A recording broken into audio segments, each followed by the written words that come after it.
الحمد لله نحمده ونستعينه ونستغفره ونعوذ بالله من شرور أنفسنا ومن سيئات أعمالنا من يهده الله فلا مضل له ومن يضلل فلا هادي له وأشهد أن لا إله إلا الله وحده لا شريك له وأشهد أن محمدا عبده ورسوله يا أيها الذين آمنوا اتقوا الله حق تقاته ولا تموتن إلا وأنتم مسلمون يا أيها الناس اتقوا ربكم الذي خلقكم من نفس واحدة خلق منها زوجها وبث منهما رجالا كثيرا ونساء واتقوا الله الذي تساءلون به والأرحام إن الله كان عليكم رقيبا يا أيها الذين آمنوا اتقوا الله وقولوا قولا سديدا يصلح لكم أعمالكم ويغفر لكم ذنوبكم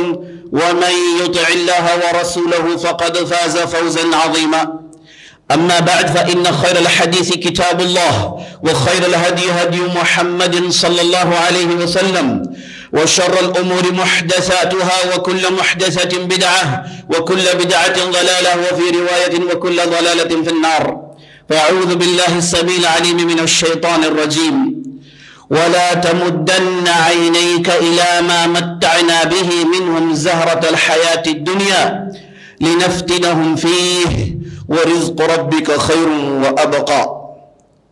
تمام قسم کی تعریفیں و بڑائی و بزرگی اللہ رب العالمین کے لیے ہے جو ہمارا حقیقی ہے، مالک حقیقی ہے، خالق حقیقی ہے، مدبر حقیقی ہے.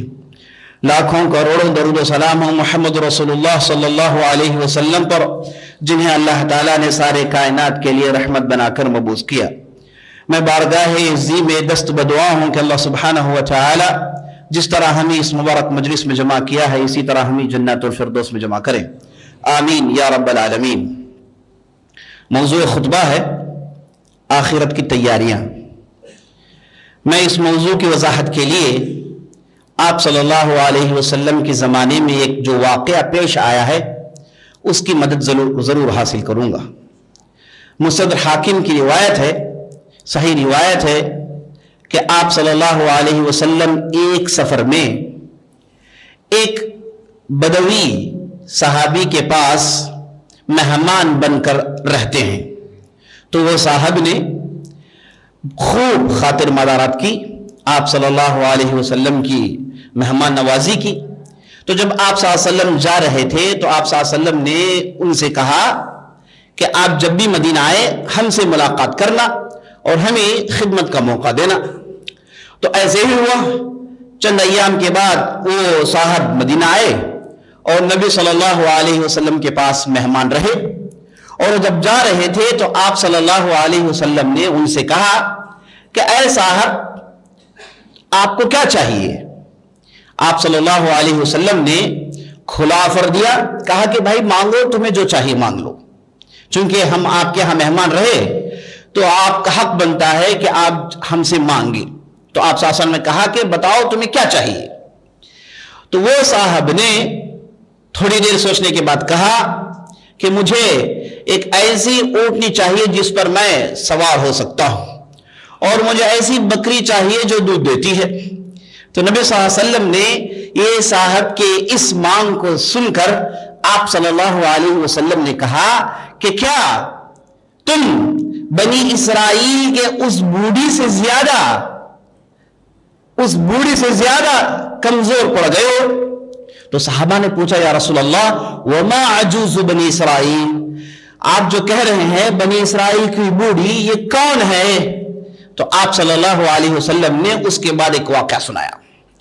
آپ صلی اللہ علیہ وسلم نے کہا کہ جب یوسف علیہ السلام اس دنیا سے جا رہے تھے انہوں نے بنی اسرائیل کو یہ وصیت کی کہ وہ ان کے نعش کو لے جائیں اور فلسطین کے اس مقدس سرزمین میں دفنائیں. لیکن ہم جانتے ہیں بنی اسرائیل قوم نافرمان روکردان، اس نے یوسف علیہ السلام کی اس وصیت کو نہیں مانی. اب ہوا یہ کہ جب موسیٰ علیہ السلام بنی اسرائیل کو لے کر مصر چھوڑ رہے تھے تو بنی اسرائیل کے بعض علماء نے کہا کہ یوسف علیہ السلام نے ہم پر وصیت کی تھی کہ ہم جب اس زمین سے نکلیں ان کے نعش کو ساتھ لے جائیں اور بیت المقدس کی اس مقدس زمین میں دفن کریں. تو موسیٰ علیہ السلام نے کہا کہ اچھا ایسی بات ہے تو ہمیں کیسے پتا چلے گا کہ یوسف علیہ السلام کہاں دفن ہے؟ تو بنی اسرائیل کے علماء نے کہا کہ ہم نے ہمارے بڑوں سے سنا ہے کہ فلاں قبیلے میں ایک بوڑھی عورت رہتی ہے، اس کے پاس اس کے بارے میں معلومات ہیں. تو موسیٰ علیہ السلام نے کہا کہ فوراً لاؤ پوچھیں.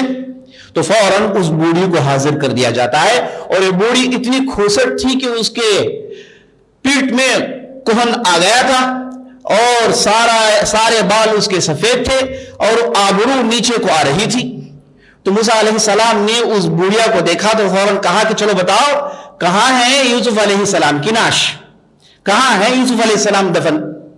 اب وہ بوڑھیا جو تھی اتنی ہوشیار سمجھدار اور عبادت میں ایک مدت گزار چکی تھی، دل اس کا ایمان سے بھرا ہوا تھا اور ایسے بہترین موقعوں کو کہاں سے گواتی. اس بوڑھیا نے کہا کہ میں آپ کو بتانے کے لیے تیار ہوں لیکن ایک شرط پر. اب موسیٰ علیہ السلام شرط وقت ایسی چیزیں ہیں نا ان سے برداشت نہیں ہوتی. بنی اسرائیل باقاعدہ ان سے مار کھاتی تھی اور ان کے پاس درے ہوتے تھے اور اتنے جلیل القدر کے بنی اسرائیل کے بڑے لوگ آس پاس ان سے بھٹکتے نہیں تھے. اب یہاں پر یہ عورت نے کہا کہ ایک شرط پر میں تمہیں یہ معلومات دوں گی. تو موسیٰ علیہ السلام نے کہا کہ اچھا بتاؤ تمہاری شرط کیا ہے. اس عورت نے کہا کہ میں تمہارے ساتھ، سبحان اللہ عزیز ساتھیوں بزرگوں، اس عورت کی مانگ کو دیکھیے.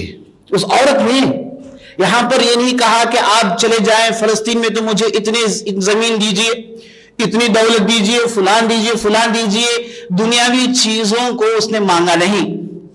اس بوڑھی عورت نے کہا کہ میں آپ کے ساتھ جنت میں جیسے آپ رہتے ہیں ویسے رہنا چاہتی ہوں. مجھے جنت میں جو آپ کو VIP فیسلٹیز ملیں گی نا وہ پورے فیسلٹیز میں اویل کرنا چاہتی ہوں، مجھے یہ چاہیے. اب موسیٰ علیہ السلام ٹھہرے. موسیٰ علیہ السلام یہ محمد رسول اللہ صلی اللہ علیہ وسلم نہیں ہے. حالانکہ آپ صلی اللہ علیہ وسلم کے زمانے میں ایسا ہی سوال پوچھا گیا. ایک صحابی تھے ربیعہ بن کعب الاسلمی، آپ صلی اللہ علیہ وسلم کی ایک مرتبہ ایسی خدمت کرتے ہیں آپ صلی اللہ علیہ وسلم ان سے خوش ہو جاتے ہیں. خدمت کیا تھی؟ تہجد کے لیے اٹھے، پانی کی ضرورت پڑی تو ربیعہ نے پانی رکھ دے دیا، اور آپ صلی اللہ علیہ وسلم کی نظر میں یہ ایسی خدمت تھی کہ اس کے برابر کوئی دوسری خدمت نہیں. تو آپ صلی اللہ علیہ وسلم نے وضو کیا اور اس کے بعد ربیعہ سے کہا کہ ربیعہ مانگو جو مانگنا چاہتے ہو. اوپن آفر دیا، کہا کہ مانگو جو مانگنا چاہتے ہو. اب ربیعہ چھوٹے سے تھے، انہوں نے کہا امہلنی یا رسول اللہ، کہا کہ اللہ کے رسول مجھے تھوڑی مہلت دیجئے میں سوچ کر آتا ہوں.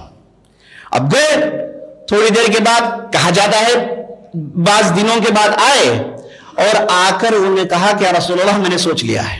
تو نبی صلی اللہ علیہ وسلم نے کہا کہ بتاؤ کیا چاہیے تمہیں. نبی صلی اللہ علیہ وسلم یہ سوچ رہے تھے کہ چھوٹا سا بچہ ہے، پہننے کے لیے کپڑے پوچھے گا، کھانے کے لیے کھجور پوچھے گا، یا پھر جانور پوچھے گا، یا پھر دنیا کی کوئی ایک ضرورت پوچھے گا. یہ آپ صلی اللہ علیہ وسلم کی سوچ تھی. لیکن وہ جو چھوٹا سا بچہ، چھوٹے صحابی جو تھے وہ گئے، ضرور بڑوں سے مشورہ لیا ہوگا، بزرگوں سے بات چیت کی ہوگی. بزرگوں نے کہا ہوگا کہ ایسا اوپن آفر ہمیں کبھی نہیں ملا ہے نا. مانگو جو مانگنا چاہتے ہو، اطلب ما بدالک، مانگو جو مانگنا چاہتے ہو. تو تمہارے لیے تو ساری دنیا کو کھول دیا ہے، آپ کے تمہارے لیے تو آخرت کے دروازے بھی کھول دیے ہیں. تو ایسے موقع پر دنیا جیسی چھوٹی موٹی چیزیں نہیں پوچھتے، ایسے موقعوں کو گواتے نہیں. تو بزرگوں نے اپنا دماغ لگایا اور بچے سے کہا کہ جاؤ یہ مانگو. اور وہ بچہ آیا اور نبی صلی اللہ علیہ وسلم کے سامنے کہا کہ یا رسول اللہ اسألک مرافقتک فی الجنہ، اے اللہ کے رسول میں آپ کے ساتھ جنت میں رہنا چاہتا ہوں.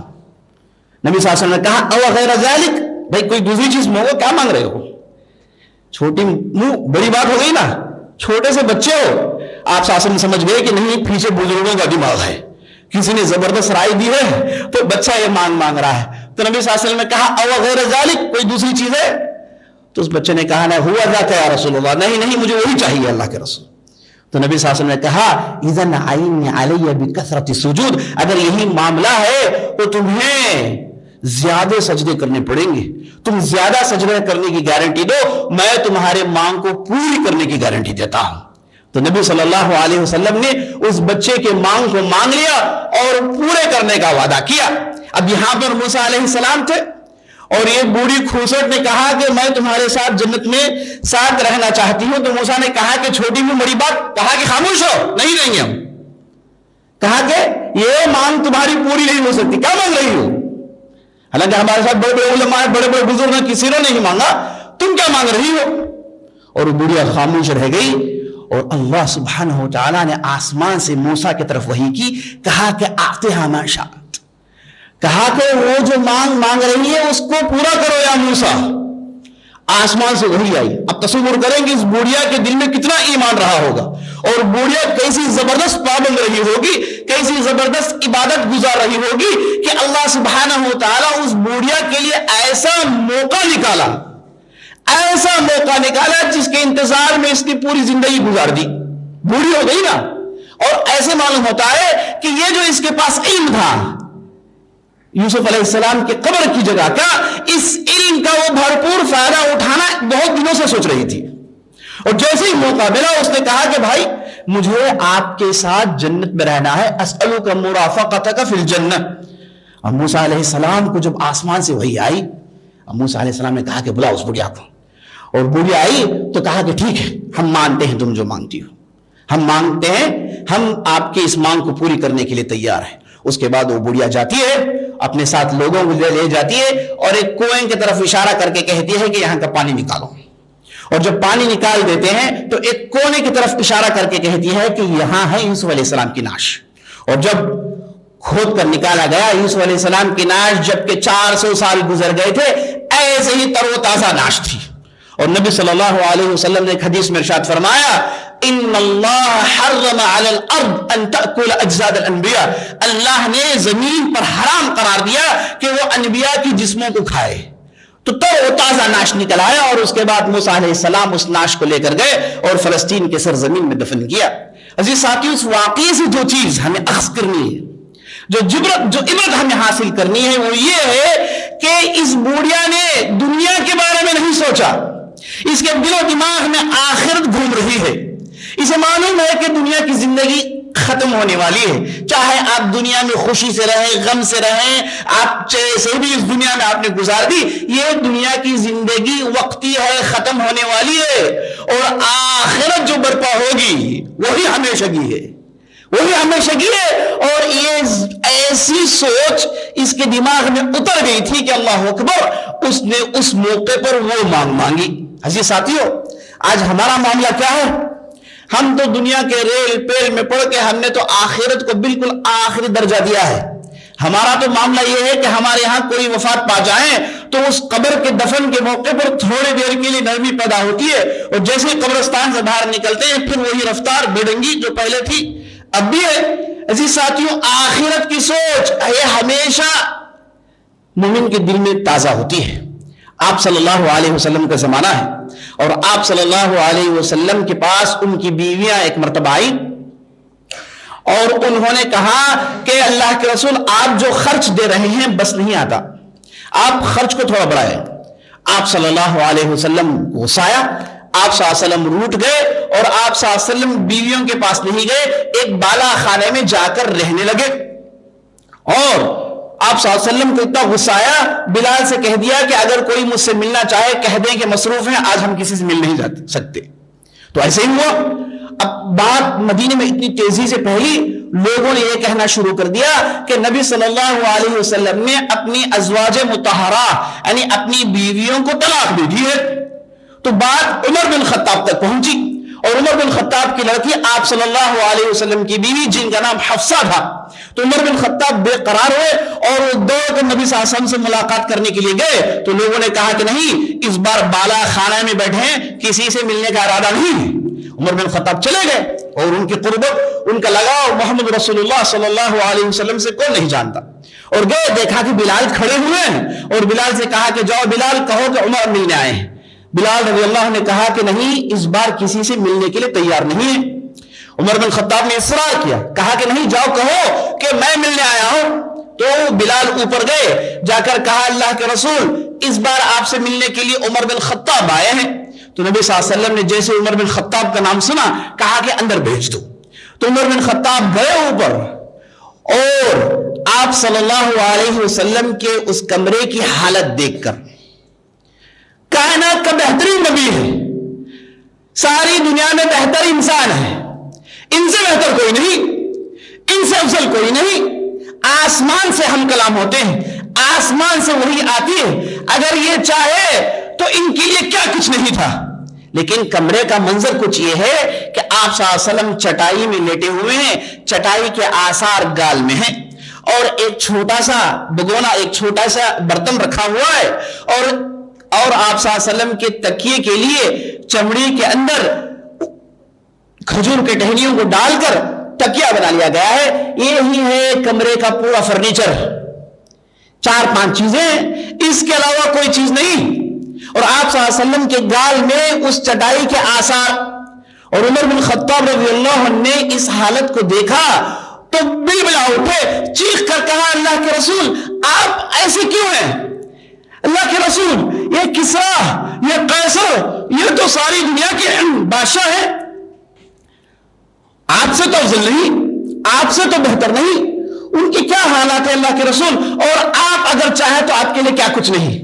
آپ نے اس منظر کو, اس وضع کو آپ نے کیسے قبول کر لیا؟ تو نبی صلی اللہ علیہ وسلم نے عمر بن خطاب سے کہا کہ عمر بن خطاب بیٹھ جاؤ.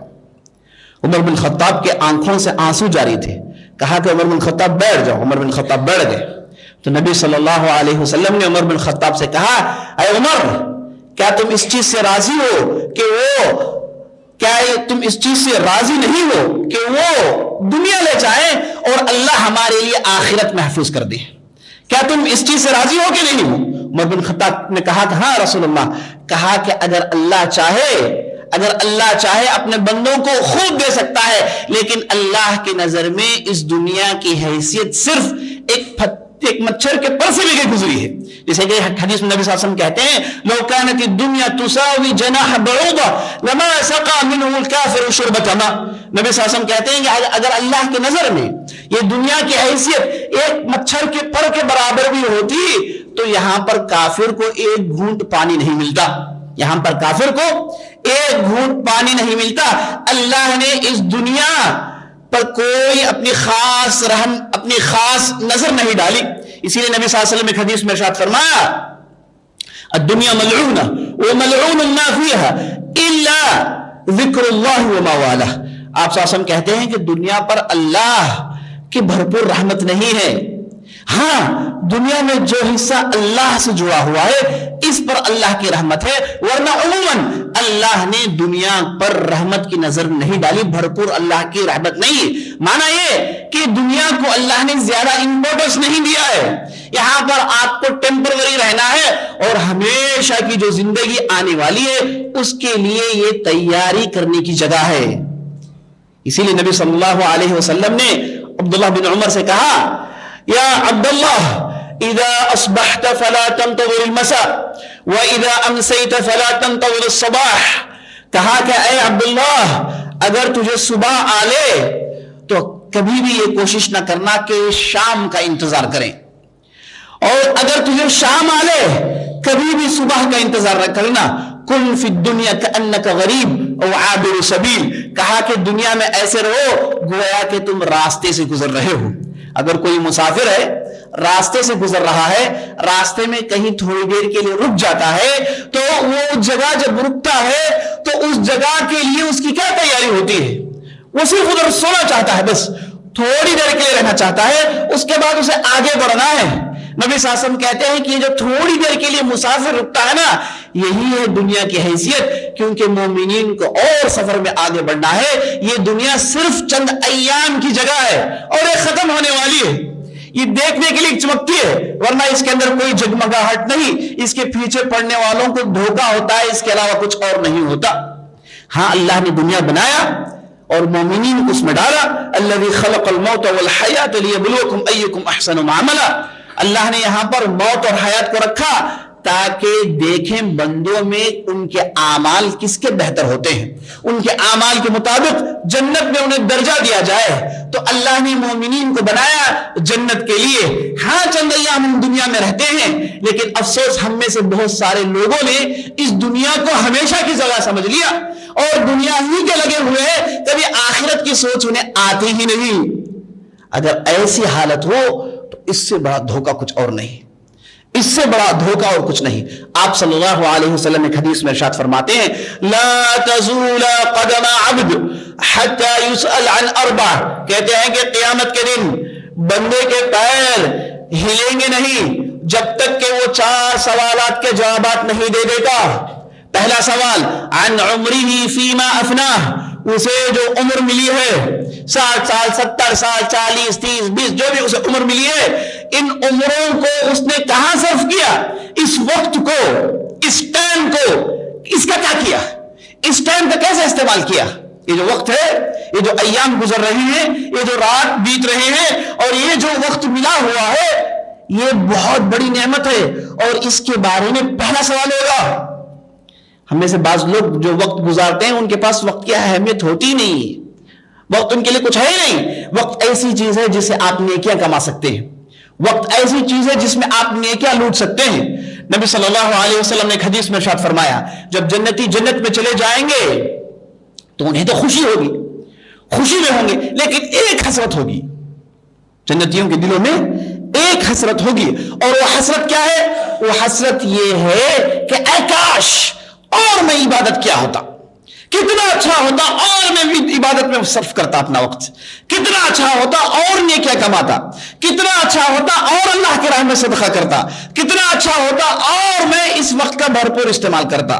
تو جنتی کو یہ حسرت رہ جائے گی، کیونکہ اسے معلوم ہوگا، اس کے سامنے تو پورے ڈیٹا ہوگے کہ بھائی تمہیں اتنے منٹس ملے تھے اور تم دنیا میں اتنے دن رہے تھے، تم نے اتنے منٹس میں اتنے منٹس کا استعمال کیا ہے، اور بقیہ جو ہے تمہارا ضائع ہوا ہے۔ تو جب یہ ضائع ہوا وقت دیکھے گا تو اس کے دل میں حسرت امنڈ آئے گی، کہے گا کہ اے کاش میں اس وقت میں بھی کچھ کرتا۔ اسی لیے سلف الصالحین میں ہم دیکھتے ہیں عجیب و غریب انہوں نے عبادتیں کی، عجیب و غریب عبادتیں کی۔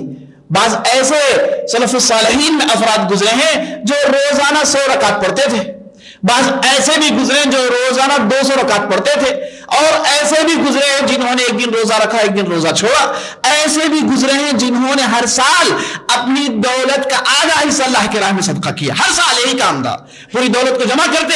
زکوٰۃ یہ تو دوسری بات ہے، 2.5% کی بات، یہاں تو 50% کی بات ہو رہی ہے، یہ تو آدھی دولت اللہ کے راہ میں دے دیتے۔ ایسی کتنی مثالیں ہیں، اگر اس میں جائیں گے تو وقت ہوا نکل جائے گا۔ تو نبی صلی اللہ علیہ وسلم نے کہا کہ جو وقت ملتا ہے بندے کو، اس تعلق سے پہلا سوال پوچھا جائے گا کہ بھائی تمہاری عمر کا تم نے کیا استعمال کیا، یہ جو وقت ملا تھا اس کا تم نے کیا استعمال کیا۔ دوسرا سوال وعن علمه فيما فعل، اور اللہ نے اس مدت میں جو علم سکھایا، جو تجربہ دیا، جو ذہن کو اللہ نے بنایا، اس ذہن کو، اس علم کو، اس تجربے کو تم نے کہاں صرف کیا، کیا کیا اس کا۔ یہ جو ہوشیاری ہے، جو سمجھ اللہ نے جانوروں کو نہیں دی، اللہ نے انسانوں کو دی۔ عجیب و غریب اللہ نے یہاں پر سسٹم رکھا ہوا ہے انسان کے دماغ پر، وہ ایسا ہوشیار سمجھدار ہے کہ وہ اپنی تاریخ پڑھتا ہے، آنے والے ایام کے بارے میں اپنے جو ایکسپیکٹیشن رکھتا ہے۔ تو یہ جو دماغ جو ملا ہے، یہ جو علم ملا ہے، اس کا کیا کیا ہے؟ دوسرا سوال۔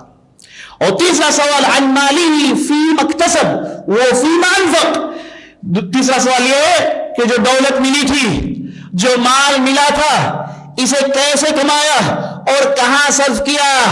دیکھیں مال کے تعلق سے ضمن 2 سوالات آ گئے، مال کے تعلق سے ضمن 2 سوالات آ کہ کہاں سے لیا اور کہاں صرف کیا، کیونکہ اسے لانے کا راستہ بھی حلال ہونا چاہیے اور جانے کا راستہ بھی حلال ہونا چاہیے۔ تو جو آدمی حرام راستے سے مال لائے گا تو اس دن پھنس جائے گا۔ صرف حلال راستوں سے جو مال آیا ہے یہی اللہ کے ہاں مقبول ہے، اور اس کے علاوہ حرام راستے سے جو بھی کمایا گیا اس تعلق سے 58 54 پائے کا حساب لیا جائے گا۔ اللہ سبحانہ وتعالیٰ نے قرآن میں ارشاد فرمایا لا یغادر صغیرۃ ولا کبیرۃ الا احصاها، کوئی چھوٹی سی چیز، بڑی سی بڑی چیز